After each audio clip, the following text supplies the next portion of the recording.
بسم الله الرحمن الرحيم. الحمد لله رب العالمين، وأفضل الصلاة وأتم التسليم على سيدنا وحبيبنا وشفيعنا محمد وعلى آله وصحبه أجمعين.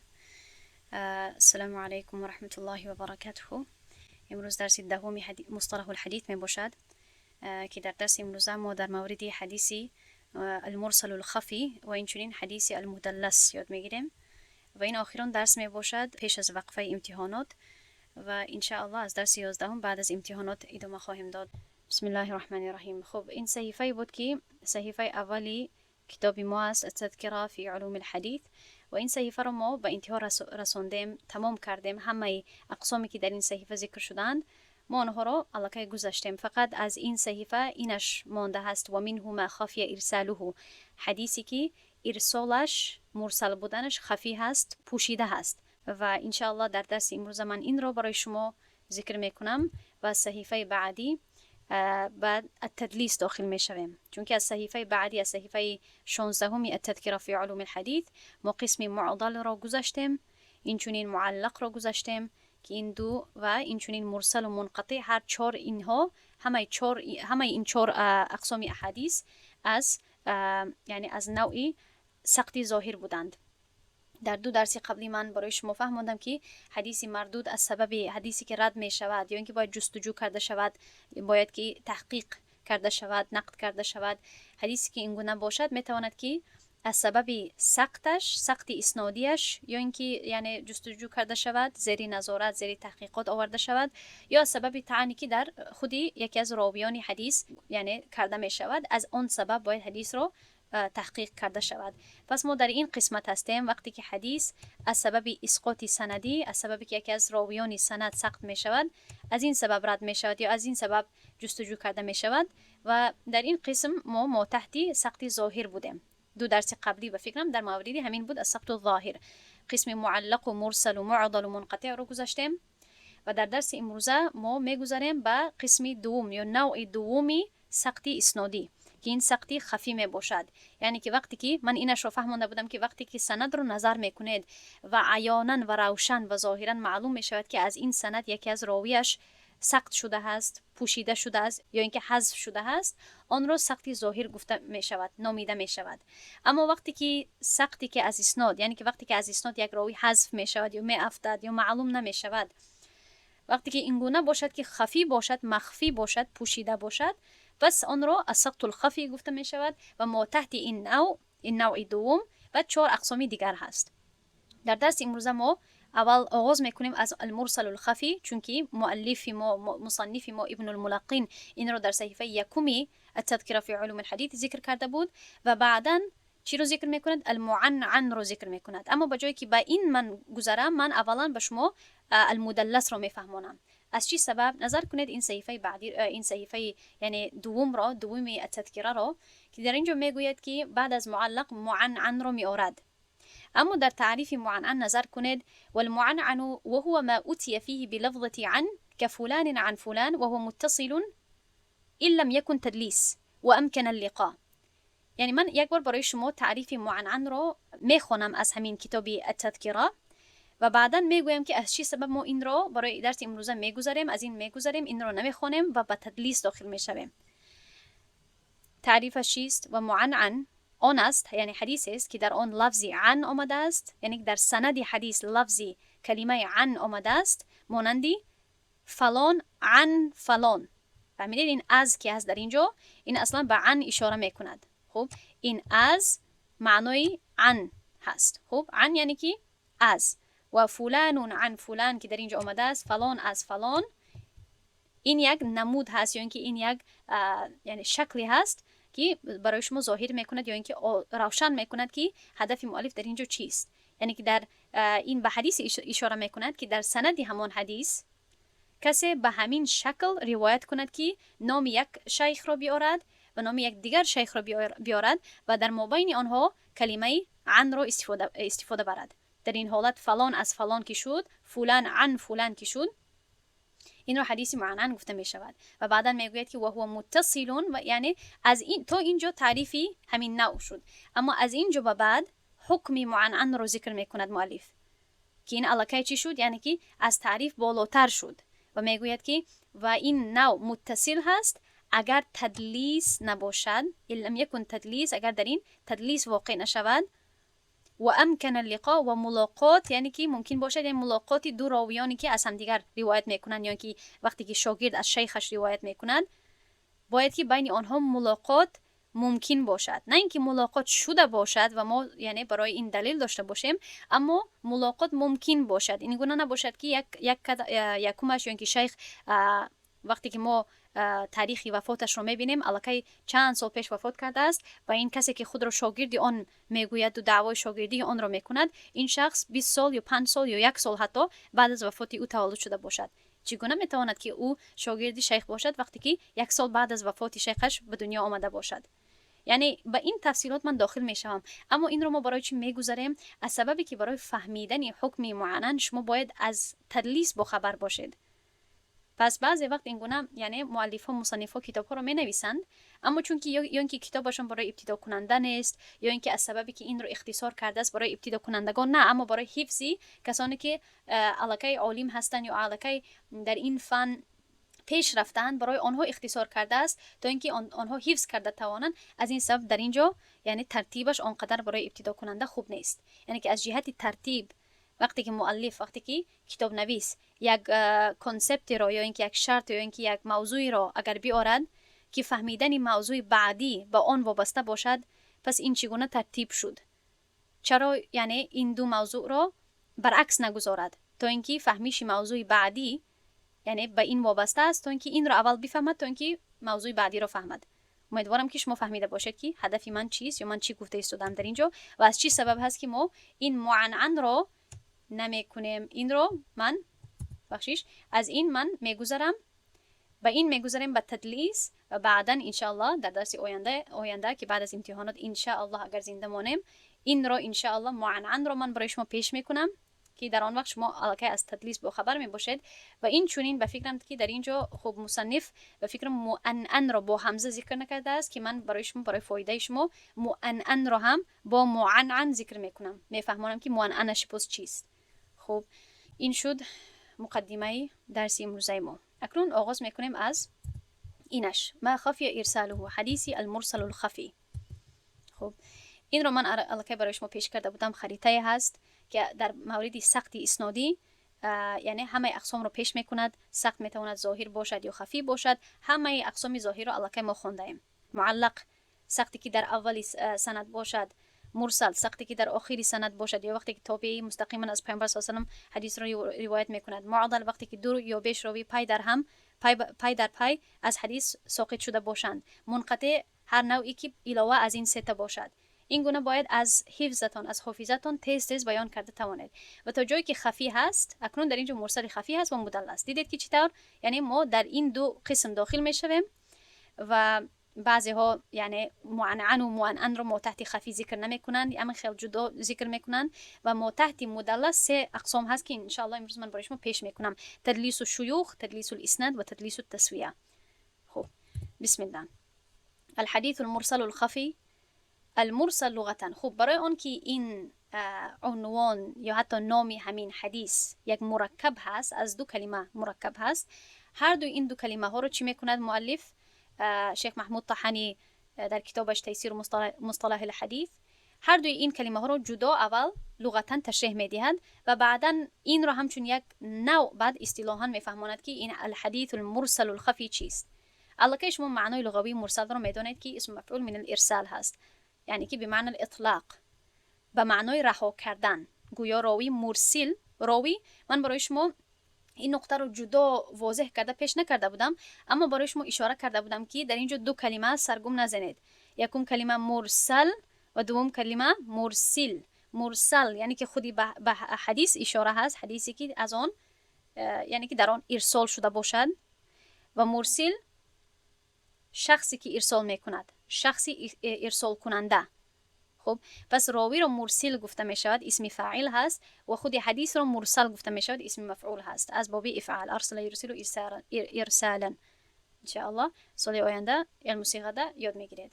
به هر حال گویا مرسل یعنی راوی که ارسال میکند اسناد رو رها کرده است و آن رو پیوست نکرده است.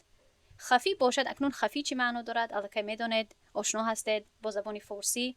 والخفي ضد الجلي لأن هذا النوع من الإرسال غير ظاهر فلا يدرك إلا بالبحث. خفی باشد مقابل جلی هست، زیرا این نوع ارسال نمایان نیست و تنها به تحقیق زیاد فهمیده می شود. فهمیدین؟ اکنون معنای اصطلاحیش چیست؟ اصطلاحاً ان يروي الراوي عمن لقيه او عاصره ما لم يسمع منه بلفظ يتحمل السماع و غیره که قال.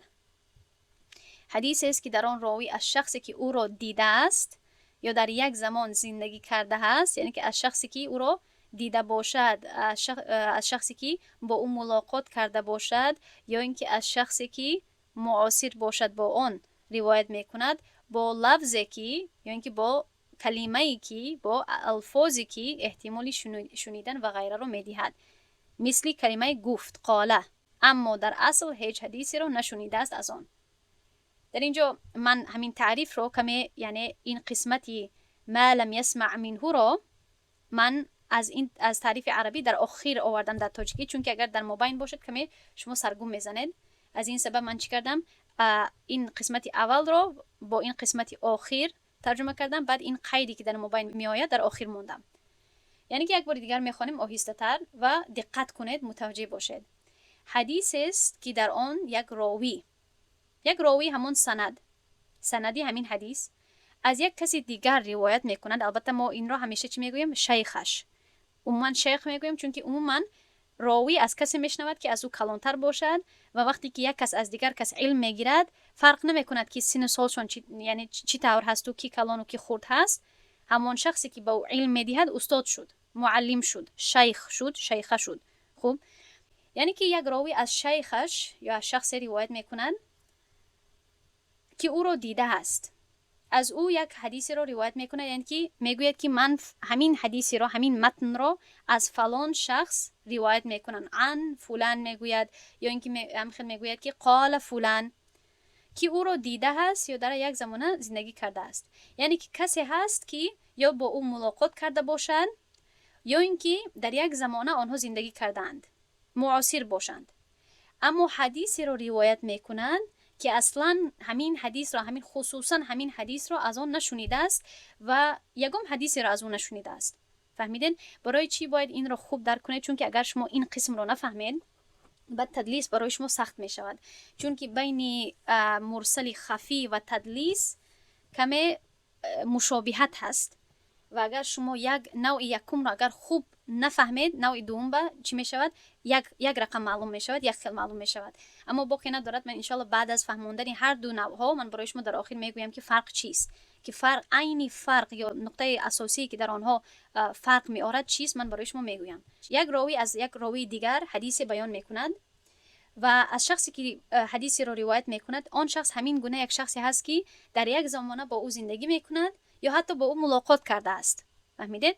یک راوی از دیگر راوی چی میکند؟ حدیث بیان میکند، حدیث روایت میکند و همون شخص این گونه یک شخصی هست که همزمانه او هست، یعنی معاصر او هست یا اینکه حتی با او ملاقات کرده است، اما هیچگاه این راوی که حدیث بیان میکند یا روایت میکند از همون راوی حدیثی رو نشنیده است، یعنی که اصلا این حدیث رو از یک کسی دیگر شنیده است، اما این حدیث رو به همون معاصرش نسبت میدهد. برای این البته چندین سبب ها هست، اما فرض کنیم که این کسی که حدیث رو به اون نسبت میدهد راوی مستحکم تر هست، عادل تر هست، با اعتماد تر شناخته می شود.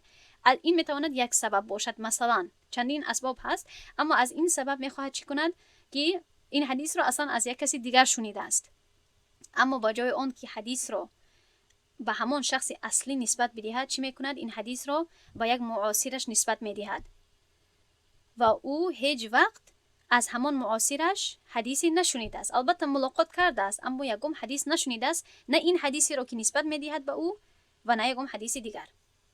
خب اکنون یک بار دیگر همین تعریف رو میخونیم و شما اکنون متوجه شوید که تعریف رو فهمیده میتوانید یا نه. حدیث است که در آن راوی از شخصی که او رو دیده است یا در یک زمان زندگی کرده است روایت میکند. فهمیدین؟ یک حدیثی روایت میکند اما با لفظی که احتمال شنیدن و غیره رو میدهد. یک کلمه رو استفاده میکنند که به انسان شنونده، به شخص شنونده این گپ معلوم میشود که شاید که همین شخص از آن شخص حدیث رو شنیده باشد. یک لفظی رو استفاده میکنه، مثلا میگوید گفت، نمیگوید مثلا بلغنی. اگر گوید بلغنی به من حدیث رسید از فلان شخص، این کلمه ای نیست، لفظی نیست که احتمال شنیدن را بدهد. اما وقتی که یک کس میگوید که فلان شخص گفت، مثلا فرض کنیم من و یک استادی دیگر، خب من در تاجیکستان باشم، همان یک استاد یا استادای دیگر در تاجیکستان باشد، هممون در تاجیکستان. خب اگر من به شما بگویم که من از فلان شخص شنیدم، فلان استاذه، شاید که شما گمان کنید که من مستقیما از همون استاذه شنیدم، یا حدیث باشد یا فقه باشد یا فتوا باشد، هر چیزی که باشد. از چی سبب؟ از سببی که ما در یک جای یعنی زندگی میکنیم، یا حتی در یک مکان هم نباشد، چون که سفر یعنی امکانی سفر هست، من میتونم سفر کنم، او میتواند سفر کند با یک جای، اما ما معاصر هستیم، در یک زمانه زندگی میکنیم. پس از سببی که من میگویم او گفت، این یک لفظی هست که احتمال شنیدن رو میدهد. خب اما در اصل هیچ حدیثی رو نشنیده است از آن. این هست حدیث مرسل خفی. اکنون شاید فهمیده باشید که از چی سبب این رو مرسل خفی گفته می شود. از سببی که این مرسل هست، یعنی که مرسل به معنای لغویش در اینجا یک راوی حذف شده است، این سندی شکسته هست، منقطع هست، اما خفی هست، پوشیده است. از سببی که هر دوی آن راویان چیستند؟ در یک زمانه هستند یا قریب هستند به زمانه یکدیگر، و شخص شنونده گمان میکند که بله اینها از یکدیگر شنیدند، یا این شخص راست میگوید که از آن فلان شخص شنیده است، چون که اینها معاصر هستند، ملاقات آنها ممکن هست. پس در اینجا نظر کنید مثالی المرسل الخفی، سنن ابن ماجه، کتاب الجهاد، باب فضل الحرس والتكبير في سبيل الله. قال حدثنا محمد بن الصباح قال أنبأنا عبد العزيز بن محمد عن صالح بن محمد بن زائدة عن عمر بن عبد العزيز عن عقبة بن عامر الجهني قال قال رسول الله صلى الله عليه وسلم رحم الله حارس الحرس. این یک حدیثی است که پیامبر صلی الله علیه و آله در آن فرموده است که الله رحمت کند پاسبان ها را. اما متن در اینجا یعنی ما توجه به متن نمیدیم، چون که متن را برای فهمیش متن باید یعنی پر از شرح حدیث را نظر کرده شود، دیگر حدیث هایی که در این مورد هست و این شأن نزولی این حدیث چیست، از چه سبب این حدیث یعنی پیامبر صلی الله علیه و آله این حدیث رو گفته است، واقعیت چی بود و غیره، این را فقه الحدیث گفته می شود یا شرح الحدیث، که در این داخل نمیشیم. حالا ما فقط برای مرسل خفی رو فهمیدن این را نظر میکنیم. به سند نظر کنید. این سند رو میبینید خیلی محمد بن الصباح از عبدالعزیز، از صالح، از عمر ابن عبدالعزیز، از عقبه. این جای اصلی هست. خب پس این رو مرسل خفی گفته میشه، چون که در اینجا عمر ابن عبدالعزیز میگوید عن عقبه، اما در اصل عمر ابن عبدالعزیز از عقبه حدیث رو نشنیده است، از یک کسی دیگر شنیده است. اما چون که آنها یعنی که میتواند که معاصر باشند یا اینکه میتوانسته باشد که یعنی آنها یعنی ملاقات کرده باشند، از این سبب این رو ارسالی خفی گفته می شود.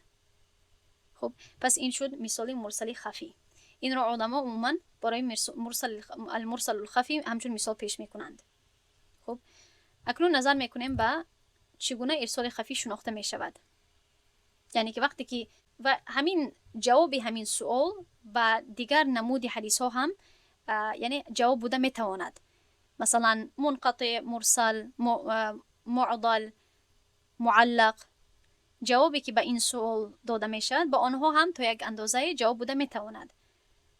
اما ارسال خفی وقتی که این یک ارسالی باشد که پوشیده باشد، چی طور شناخته می شود؟ یعنی که یک عالم، یک محدث چی طور می تواند که بفهمد که در اینجا یک کس حذف شده است؟ با سه طریقه. یعنی عموما علمای حدیث سه طریقه رو پیش می کنند. یکمش برخی از علمای حدیث به طور واضح میگویند که این راوی کسی را که از او حدیث روایت میکند ندیده است یا از او هیچ چیز نشنیده است.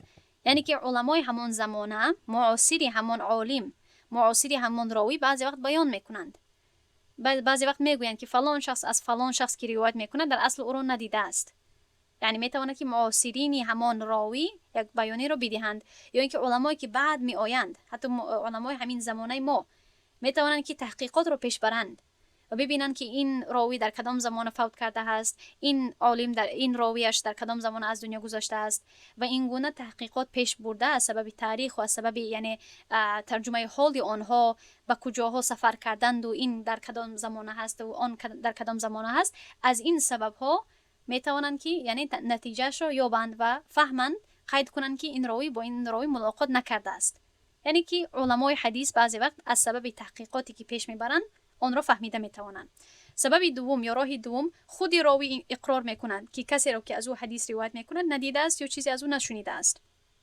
مثلا میتواند که از یک کسی که از او نشنیده باشد حدیث را روایت کند، اما در یک مجلسی دیگر از او یک شاگردش اگر پرسد که آیا تو همین حدیث را از فلان شخص شنیدی مستقیما، میتواند که اقرار کند که نه، من فقط برای اختصار همین گونه گفتم، اما من اصلا از آن شخص خودم نشنیدم، یک کسی دیگری را شنیدم یا فلان شخص را شنیدم که از آن شخص به من حدیث روایت کرد. یعنی بعضی وقت خودی راوی اقرار میکند. از چه سبب؟ به سببی که پرسیده میشود یا خودش در یک مجلس دیگر یا در یک وقت دیگر میگوید که من از فلان شخص شنیدم که از فلان شخص من را حدیث بیان کرد. یعنی که در یک مجلس میتواند که برای اختصار از سبب اختصار مستقیما نام همان راوی را بگیرد و در یک مجلس دیگر یا در یک درس دیگرش میتواند که پره همان سندش را یا کی به او اصلا گفت مستقیما از کی شنید او را بیان کند. خب و اکنون سوم چی شد؟ سوم راهش کدام هست؟ چگونه شناخته می شود؟ حدیث از راههای دیگر نیز می آیند. برای یک متن شما الکی شاید که بدانید و باید بدانید یک متن میتواند که چندین اسانید داشته باشد. برای یک گفته پیامبر صلی الله علیه و یا یک فعل پیامبر صلی الله علیه و چندین اسانید می باشد. خیلی یعنی برای البته هست بعضی وقت که برای حدیث یک سند می باشد، اما عموما چون که زیادی یعنی خیلی زیاد صحابگان بودند، خیلی زیاد صحابه بودند رضی الله عنهم که حدیث ها را روایت میکردند، از این سبب یک گفته پیامبر صلی الله علیه و عموما از چندین طرق ها از چندین راه ها یا سند ها پایان می آید به ما. پس چون که حدیث از راه های دیگر نیز می آید که در آن شخص علاوگی بین این راوی و شخصی که از او حدیث روایت شده است وجود دارد. یعنی که اگر در این حدیثی که یعنی مرسل خفی بد نامیده می شود، اگر در اینجا نامی همان شخصی حذف شده اگر نباشد، شاید به همین متن یک سند دیگر وجود داشته باشد که در آنجا نامی همان شخصی حذف شده ذکر شده باشد. پس همه این سه طریقه ها چی طریقه های هست؟ طریقه ها یا راه های شناختن ارسال. خب ادامه میدیم به حدیثی مدلس که دوم قسمی حدیثی امروزه ما می باشد، درس امروزه ما. من میدونم که شاید حدیثی المرسل الخفی و مدلس کمی برای شما سخت فهم باشد، اما یعنی باقی ندارد ان شاء الله. آهسته آهسته چیزی که در روز اول شاید سخت براتون بود، اما امروز شما ماشاءالله میبینم در گروه تست کرده روان میکنید، مرفوع رو میدونید و موقوف رو میدونید و 5 شرایط صحت رو میدونید ماشاءالله. همین گونه ان شاء الله با تکرار خواهید فهمید حدیث مدلس رو هم مرسل خفی رو هم. خب لغتا المدلس چی را گفته می شود؟ در اینجا خیلی زیاد نقطه ها را شیخ محمود پیش کرده است، اما یعنی من این را برای شما پیش می کنم و در آخر برای شما مختصر می گویم که خودی همین مدلس از جهت لغوی چی معنا دارد با یک کلمه یا با یک جمله. مدلس اسم مفعول هست از تدلیس. تدلیس در لغت پنهان کردنی عیبی مال از خریدار می باشد. تدلیس فی اللغه دلس يدلس تدليسا فهو مدلس ومدلس يدلس تدليسا فهو مدلس. این اسمی مفعول هست. بعضی وقت من همین خیل تصریف رو برای شما بیان میکنم تا اینکه گوشای شما کمی یعنی آموخته شود در شنیدن صرف برای سال آینده ان شاء الله و اینجوری این سال شما کمی صرف کردید. کتمان و عیب السلعه عن المشتری. کتمان یعنی که پوشیدنی، پنهان کردنی عیب سلعه یعنی که همون مال، همون چیزی که خریده می شود از مشتری. و اصل تدلیس، اصل کلمه تدلیس از دلس من الدلسی گرفته شده است که معنای تاریکی یا آمیزش تاریکی با روشنی هست. چنان که در لغات آمده است، چنان که در قاموس ها آمده است، معجم ها لغات میگوید شما. فكأن المدلس لتغطيته على الواقف على الحديث أظلم أمره فصار الحديث مدلسا. اهمیت بدهید که من در اینجا مدلس گفتم و در اینجا مدلس. گویا که راوی مدلس با پنهان کردن حقیقت حدیث امر آن را تاریک ساخته است. حقیقت آن را تاریک ساخته است و از این رو حدیث مدلس شده است یا حدیث را مدلس مینامند. اصطلاحاً چی معنی دارد؟ اخفاء عیب فی الاسناد و تحسین ظاهره، پنهان کردن عیب اسناد و زیبا نشان دادن ظاهری آن. این بود معنای اصطلاحیش. یعنی مختصر کرده بگویم از جهت لغوی معنای تدلیس چیست؟ آن چیزی که تاریک شده است، تاریک کرده شده است، یا اینکه آن چیزی که عیب آن پنهان کرده شده است. و از جهت اصطلاحی حدیثی که عیب سند را پنهان کرده شده باشد و ظاهری سند را زیبا پیش کرده شده است. خب اکنون قسم‌های تدلیس را نظر کنید که 3 قسم دارد تدلیس. یکمش تدلیس اسناد، دومش تدلیس تسویه و سومش تدلیس شیوخ. تدلیس الاسناد، تدلیس التسویه با سین و تا و تدلیس الشیوخ. طرز نوشتن این را اگر نفهمید انشالله باید پرسید، من پیش میکنم. یعنی که 3 نوعی پنهان کردن عیب ها می باشد و بعضی کتاب های مصطلح این 2 نوع رو، یعنی یا اینکه یک نوع اینها رو ذکر میکنن یا اینکه تسویه رو ما تحت همین تدلیس اسناد ذکر میکنن که این یک قسم دیگر هست برای تدلیس اسناد. نظر کنید تدلیس اسناد آن است که راوی حدیث را از شخص روایت میکنند که از او حدیث شنیده است بدون آن که ذکر کند که آن را مستقیما شنیده است، ولی در اصل حدیثی را روایت میکنند که آن را مستقیما نشنیده است. شاید گوید که این چی شد؟ خب تدلیس اسناد بعضی ها این گونه یعنی تعریف میدهند، اما این کمه با المرسل الخفی بد مانندی دارد. حدیثی هست که یک شخص از یک شخص دیگر روایت میکند، اما حدیثی را روایت میکند که اون نشنیده باشد. اما از چی سبب یعنی اینجا تدلیس هست، تاریک کردن هست و انقطاع صریح یا اینکه سقط شدن واضح این رو نمینامیم یا نمیگوییم؟ از سببی که این شخص از آن شخص شنیده است یک حدیث را، اما این حدیث را نشنیده است. دیگر حدیث ها رو شنیده است، اما وقتی که این حدیث را روایت میکند به همان شیخش نسبت میدهد و مردم میدانند که این شاگرد از همان شیخ حدیث ها رو شنیده است، اما نمیدانند که این حدیث را مستقیما نشنیده است. خب اما این شد خیلی قریب شد به مرسل خفی. بعضی ها این گونه جدا میکنند بین آنها که در تدلیس دیگر حدیث ها رو شنیده است. یعنی در تدلیس چی شد؟ حدیث ها رو شنیده است، شیخش بود، یعنی شاگردی کرد در نزد همان راوی، اما یک حدیث مخصوص رو نشنیده است، اما باز هم همان حدیث رو چی میکند؟ نسبت میدهد. اما در مرسل الخفی چی شد؟ در مرسل الخفی همان راوی هیچ یکم حدیث رو از آن شخص نشنیده است، فقط معاصر هست یا ملاقات کرده است. فهمیدین؟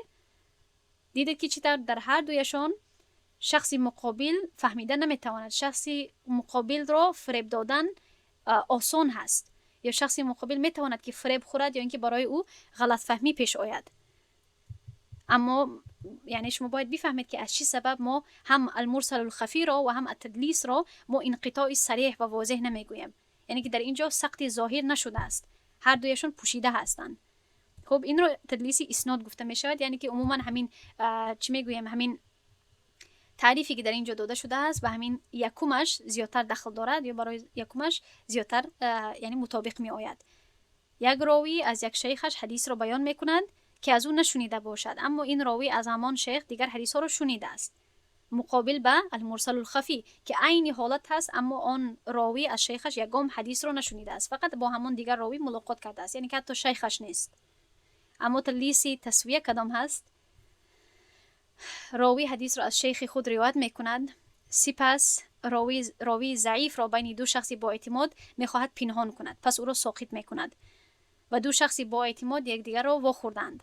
پس مدلس یعنی راوی که تدلیس میکند که حدیث را از شخصی با اعتماد شنیده است، راوی ضعیف را در اسناد از بین میبرد.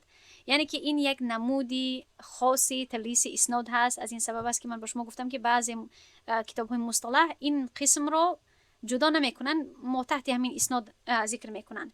یعنی که این یک پنهان کردنی نمودی خاص هست. یک راوی از شیخش میخواهد که یک حدیث رو بیان کند یا اینکه روایت کند. اکنون در اینجا فرق نمی کند که آن حدیث رو مستقیما از شیخش شنیده است یا نشنیده است. فرض کنیم که شنیده باشد، اما میداند که استادش یا شیخش از یک کسی دیگر روایت میکند که همون شخص ضعیف هست و بعدا آن شخص ضعیف از شخصی با اعتماد حدیث رو بیان میکند. اما همین شاگرد، گوییم که همین راوی یکم که زیر تحت سوال هست، همین راوی میخواهد که وقتی که حدیث رو بیان کند نمیخواهد که در سندش یک کسی رو نامبر کند یا یک کسی رو ذکر کند که یک شخصی یک راوی ضعیف هست. میخواهد که سندش رو خیلی سند قوی نشان بدهد. پس از این سبب چی میکند؟ همون استادش را که ضعیف هست حذف میکند، یعنی بیان نمیکند، نامش را نمیگیرد، فقط نامی استادش را میگیرد و نامی استادش را نمیگیرد، اما استادش را میگیرد. فهمیدین؟ من یک عکسی خردک در اینجا میکشم برای شما. نظر کنید در اینجا مثلا چخل کنیم. این است همین. خب قلمم رو بگیرم آسان‌تر می شود.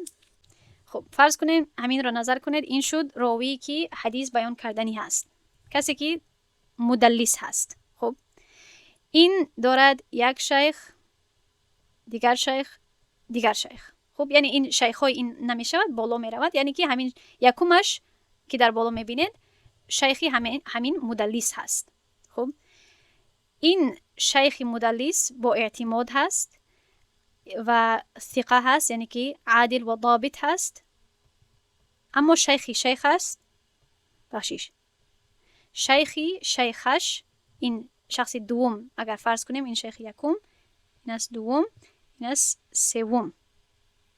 سبحان الله. خب این شخص دوم ضعیف هست و شخص سوم قوی هست. دیدید؟ پس این مدلس میگوید که خب این حدیث رو در اصل واقعه چیست؟ اصل واقعه همین است که همین حدیث رو از شیخش شنیده است، از نفر یکم، و آن شیخش البته که از استادی خودش شنیده است، یکم از دوم شنیده است. خب اما شیخ استادش، شیخش ضعیف هست، اما نفر سوم باز قوی هست. همین مدلس، همین شخص میخواهد که اسنادش خیلی قوی معلوم شود. پس چی میکند؟ این دوم رو حذف میکند، میخواهد که همین دوم رو هیچ نامش رو نگیرد. پس این دوم رو حتی نام نمیگیرد. میگوید که مثلا فرض کنیم، من نامها رو نمیگم که شما سرگم نزنید، همون خیلی میگوید که شیخم یکم روایت کرد به من از شیخش یا از سوم، همین خیلی نامی آنها رو میگیرد و روایت میکند. اما یک قید دیگر همین است که دو شخصی با اعتماد یک دیگر رو واخوردند، یعنی که در اینجا اونقدر یعنی شخص مقابل نمیفهمد و قید نمی کند که در اینجا یک کس را حذف کرد. از چی سبب؟ از سببی که در اصل میدانند که یکم با سوم یک وقت ملاقات کرده بود، معاصر هستند. پس این می شود که در اینجا تاریکی هست، خیلی پوشیده هست امر. شخصی شنونده به آسانی تا که تحقیقات پیش نبرد نخواهد فهمید که در اینجا همین یعنی مدلس تدلیس کرده ایستاده است، از سببی که وقتی میگوید که یکم از سوم به من روایت کرد، البته نامهای آنها را میگیرد و شخصی شنونده میداند که یکم و سوم اینها با همدیگر ملاقات کردند، پس شاید در همان وقت آنها حدیث را به یکدیگر داده بودند. و اکنون چی شد؟ نتیجه این همین شد که این شخص مدلس یک حدیثی رو پیش میکند یا یک سندی رو پیش میکند که به شخصی شنونده خیلی یک حدیثی قوی به نظر می آید، چون که شخصی ضعیف رو از مابین حذف میکند. اما در اصل این حذف بود یا این موجود بود؟ بله، در اصل کو این موجود بود. خب و این بود نوعی تدلیسی تسویه و تدلیسی شیوخ کدام هست؟ اینش آسان هست. این نوعی تدلیس است که راوی هنگام ذکر شیخ خود، وقتی که نام شیخ خود را میگیرد، از نام، لقب، کنیه، نسبت یا وصفی کمتر معروف استفاده میبرد تا هویت او را، یعنی شخصیت او را، شخصیت اصلی او را پنهان کند. یعنی که فرض کنیم که شیخش با همین نام امام بخاری را شما میدانید. امام بخاری فرض کنیم که در زمانه خود با الامام البخاری معروف بود، شناخته میشد، اما هیچ کس او را نمیدانست که، یا زیادی اشخاص بغیر از علما یا دیگر راویان نمیدانستند که نام او اسماعیل محمد ابن اسماعیل بود. هیچ کس نام او را نمیشناختند که نامش محمد بود پسر اسماعیل. پس فرض کنیم که اگر امام بخاری البته راوی قوی و با اعتبار بود و ثقه بود و ضابط و عادل بود، البته میدونید امیرالمؤمنین هست البته. اما اگر فرض کنیم که اگر این گونه نباشد که امام البخاری اگر ضعیف باشد فرض کنیم، این شاگردش چی میکند؟ بجای که حدثنی یا اینکه قال الامام البخاری چی میگوید؟ قال مثلا گفت ابن اسماعیل میگوید. امام بخاری رو چی نام میدهد؟ ابن اسماعیل. آیا این دروغ شد؟ نه، دروغ نگفت، اما نام معروف و مشهورش رو پنهان کرد. خب یک مثال دیگر بدیم آسانتر. مثلا میدانید که در همین گروه ها مردم من را همچون صدیقه میدانند، اما شما مثلا فرض کنیم که نام مادری من اگر امینه باشد، این گونه نیست، اما فرض کنیم امینه باشد، یا نام پدری من فرض کنیم احمد باشد. شما با جایی که من را بگوید صدیقه گفت، شما چی میگوید؟ دختری احمد گفت. آیا دروغ شد؟ دروغ نشد، اما شخص مقابل درک کردن نتوانست که من کیستم. و یعنی البته که من راویه نیستم و در اینجا یکم خیلی حدیث رو روایت نکرده ایستادم. در زمانه ما هم این گونه یعنی شفاهتاً یعنی این سنتی حدیث بیان کردن، روایت کردن نمانده است، در کتاب ها هستن حدیث ها. اما فرض کنیم که اگر می بود، اگر من راوی ضعیف می بودم، راویه ضعیف می بودم، چی شد؟ شخص مقابل درک کردن نتوانست که این اصلا چیست؟ همون صدیقه ضعیف هست. خب این هست ابنتو احمد و شاید این یک راویه با اعتماد باشد. فهمیدین؟ این بود تدلیس الشیوخ.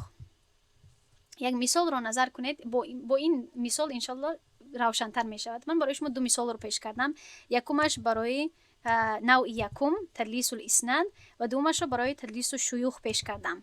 برای این مابینگیش مثال رو ندادم، برای اون که هم زیادی بد نشود و هم من فکر میکنم که همین خودی تعریف برای شما واضح ساخت وقتی که یک شخص در مابین حذف می شود.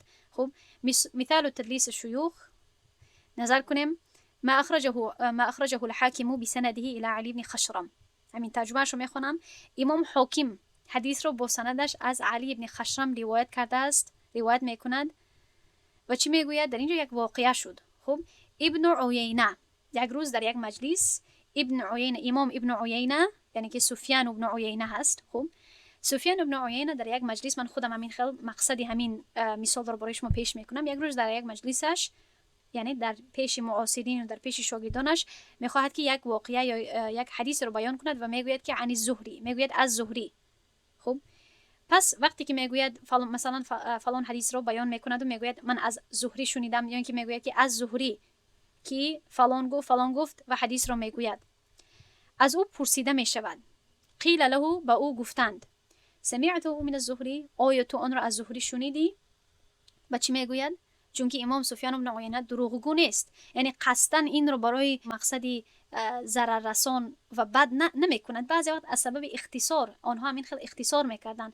پس وقتی که از او پرسیده میشود که آیا همین رو از زهری شنیدی خودت، یعنی مستقیما چی جواب داد؟ نه، یعنی که من از زهری نشنیدم این رو مستقیما، و حتی اقرار میکند و نه از آن کسی که آن رو از زهری شنیده بود، یعنی که من حتی این رو از شاگرد زهری هم نشنیدم، یعنی که نه از شاگردش و نه از خود زهری. دو شخص یعنی علاقه چی شد؟ حذف شد، یا اینکه علاقه معلوم شد که 2 شخص رو حذف کرد. و بعداً سند پرش رو میارد، میگوید که عبدالرزاق به من گفت لا ولا ممن سمعه من زهری. بعد میگوید حدثنی، این سند اصلی و پره هست، حدثنی عبدالرزاق عن معمر عن الزهری، من این رو اصلا از عبدالرزاق شنیدم و عبدالرزاق به من گفت که معمر به او گفت از زهری. معمر برای او از زهری روایت کرد. یعنی که هر حدیثی که بود، چون که ما در باره متن سخن نمیزنیم در اینجا، یعنی هدف ما سند هست، اصلا سندش چی بود؟ یعنی امام سفیان بن عیینه از عبدالرزاق از معمر از زهری. اما چی کرد؟ زهری و معمر رو حذف کرد، نگفت.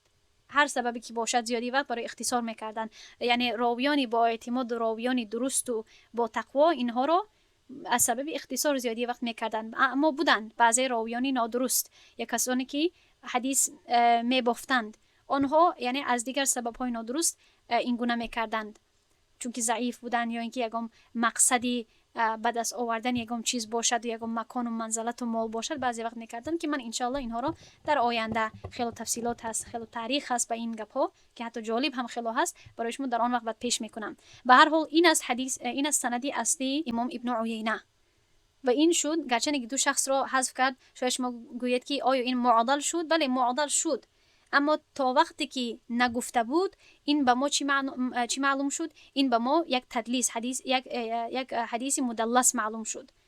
و یعنی که هر وقتی که امام ابن عیینه اگر این گونه از زهری اگر حدیث رو روایت کرده باشد، همون حدیث ها مدلس هستند. بعد وقتی که ما فهمیدیم که در اینجا دو شخص حذف شده‌اند، آنها را اگر شما معادل بگوید یعنی که درست هست، اما در اصل این گونه معادل نیست، چون که در اصل این گونه نیست که امام زهری به ما پورا سندش رو نگفته است. بعد گفت که کی رو شنید. پس این همون صدمه ای که به سند رسانده بود یا همون ضرری که همون سقطی که از سند شد، او را چی کرد؟ حل کرد. این بود حدیثی یا تدلیس اسناد. اکنون مثالی و اما این چگونه فرق کرد از انقطاع، یک نقطه دیگر را بگویم که در اینجا ما میدانیم که تدلیس خاص هست با کسانی که از آنها حدیثی را شنیده باشند. پس در این مثال یعنی امام ابن عیینه از زهری شنیده است، یکم حدیث های دیگری را شنیده است مستقیما، اما این حدیث خاصی که در اینجا زیر سوال هست این را نشنیده بود. پس این را تدلیس گفته می شود و انقطاع گفته نمی شود. انقطاع در آن حالتی می باشد که بین آنها ملاقات یا اینکه یگان خیل معاصرت نباشد و آنها از یکدیگر همان حدیثی را نشنیده باشند، در آن وقت او را انقطاع گفته می شود.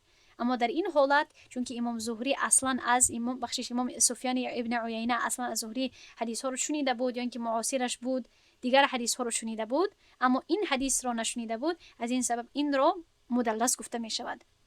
و مثال تدلیس و شیوخ را نظر کنید، خیلی جالب. قول ابی بکر ابن مجاهد، یکی از امام های قراء، وقتی که یک حدیث را میخواست که بیان کند چی گفت؟ حدثنا عبدالله ابن ابی عبدالله، با ما عبدالله پسری ابو عبدالله حدیث بیان کرد. که چی یک نامی که خیلی زیاد استفاده می شود، هر یک کس می تواند که در خانهش نامی عبدالله را داشته باشد. پس این کدام عبدالله هست که پسری پدری عبدالله هست؟ فهمیدین؟